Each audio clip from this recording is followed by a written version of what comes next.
দেখো গ নাম্বার গ নাম্বারে বলছে যে ওয়াই ভাগ জেড সমান সমান 25। দেখাও যে ওয়াই ভাগ জেড সমান সমান 25, এটা দেখাও যে বলছে। তাহলে আমাদের ওয়াই এর মান কিন্তু আমরা খ নাম্বারে বের করছিলাম। আমরা লিখব যে খ নং হতে ওয়াই সমান সমান 1 বের হয়েছিল, আর জেড সমান সমান আমাদের এখানে দেওয়া ছিল। তাই লিখতেছি যে দেওয়া আছে জেড সমান সমান, এখানে ছিল m প্লাস 1, 5 এর উপরে m প্লাস 1, আর নিচে হচ্ছে 5m ইন্টু m মাইনাস 1 ভাগ 25 m প্লাস 1,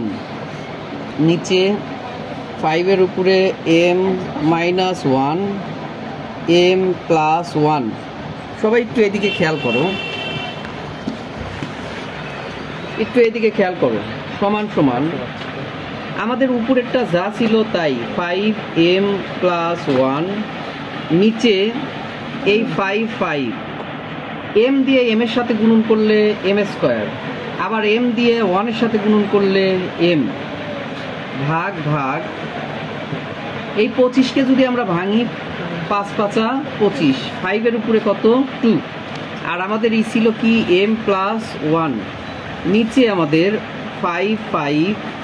দেখো এটা a plus b into a minus b, অর্থাৎ m গুণন করলে পারে m square plus minus a minus 1 আর 1 1ই, আসলে a plus b into a minus b, অর্থাৎ স্কয়ার মাইনাস বি স্কয়ার সূত্র হলো।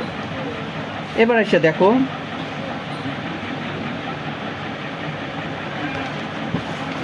একটু খেয়াল করো, এই উপরে নিচে ভাগ আছে, উপরে নিচে কি আছে ভাগ আছে, তাহলে দুইটা 5 এর জন্য একটা 5 লিখলাম, তাহলে উপরেরটা যা ছিল তাই, ভাগের জন্য মাইনাস, এবার নিচের পাওয়ারগুলো লিখবো, তাহলে m স্কয়ার মাইনাস আর এই মাইনাসে তাহলে কি হলো প্লাস m। এবার আবার এখানে ভাগ ছিল,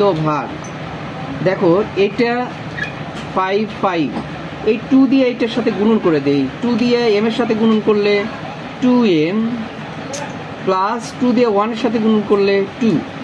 আর নিচেরটা আমাদের যা ছিল তাই m স্কয়ার মাইনাস 1, এই 5 এখন দেখো একটু খেয়াল করো, 2m আর m যোগ করলে পরে কি হয় 2m plus 1 minus m square ভাগ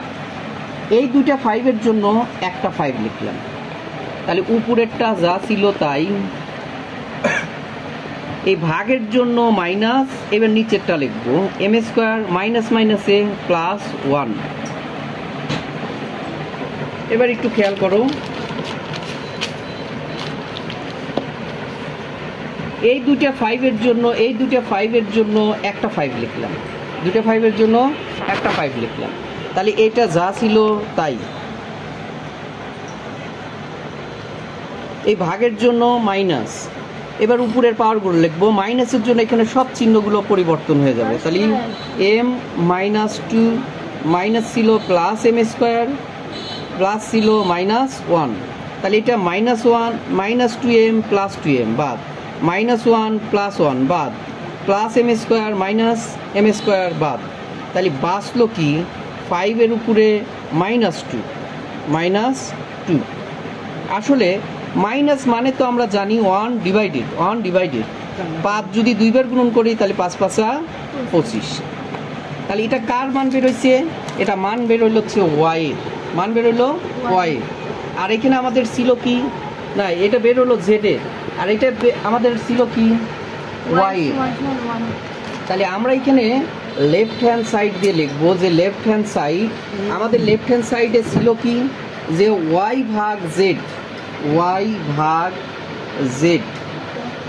y এর মান 1 ভাগ